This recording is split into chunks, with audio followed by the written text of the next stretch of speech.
السلام علیکم ورحمۃ اللہ وبرکاتہ۔ الحمد للہ رب العالمین والصلاة والسلام علی سید الانبیاء والمرسلین سیدنا کریم صلی اللہ تعالی علیہ وآلہ وسلم۔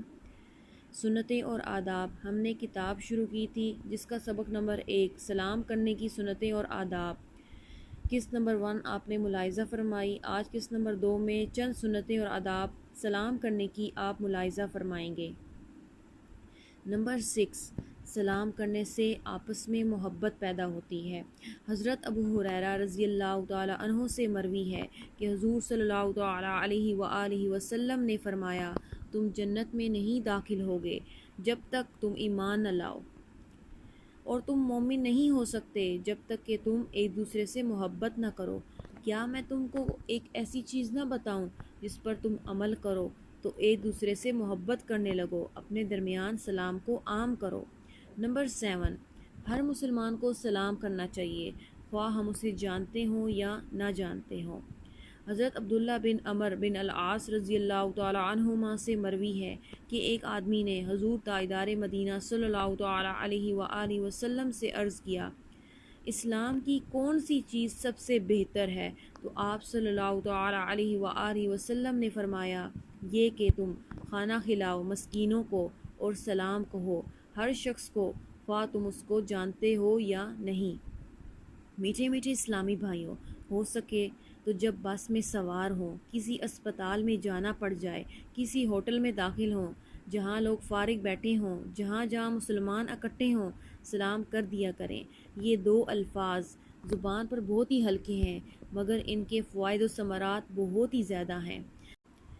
نمبر 8، بعض صحابہ علیہم رضوان صرف سلام کی غرض سے بازار میں جایا کرتے تھے۔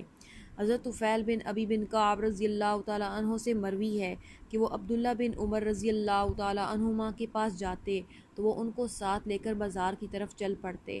راوی کہتے ہیں، جب ہم چل پڑتے تو حضرت عبداللہ رضی اللہ تعالی عنہ جس ردی فروش، دکاندار یا مسکین کے پاس سے گزرتے تو اس کو سلام کہتے۔ حضرت طفیل رضی اللہ تعالی عنہ کہتے ہیں کہ ایک دن میں حضرت عبداللہ رضی اللہ تعالی عنہ کے پاس گیا تو انہوں نے مجھے بازار چلنے کو کہا۔ میں نے عرض کیا، بازار جا کر کیا کریں گے؟ وہاں آپ نہ تو خریداری کے لیے رکتے ہیں، نہ سامان کے متعلق پوچھتے ہیں، نہ بھاؤ کرتے ہیں، اور نہ بازار کی مجلس میں بیٹھتے ہیں۔ میری تو گزارش یہ ہے کہ یہیں ہمارے پاس تشریف رکھیں، ہم باتیں کریں گے۔ فرمایا، اے بڑے پیٹ والے!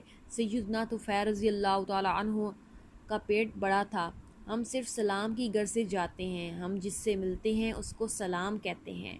نمبر 9، بات چیت شروع کرنے سے پہلے ہی سلام کرنے کی عادت بنانی چاہیے۔ نبی کریم صلی اللہ تعالی علیہ وآلہ وسلم نے فرمایا، السلام قبل الکلام، یعنی سلام بات چیت سے پہلے ہے۔ نمبر 10، چھوٹے بڑے کو، چلنے والا بیٹھے ہوئے کو، تھوڑے زیادہ کو اور سوار پیدل کو سلام کرنے میں پہل کرے۔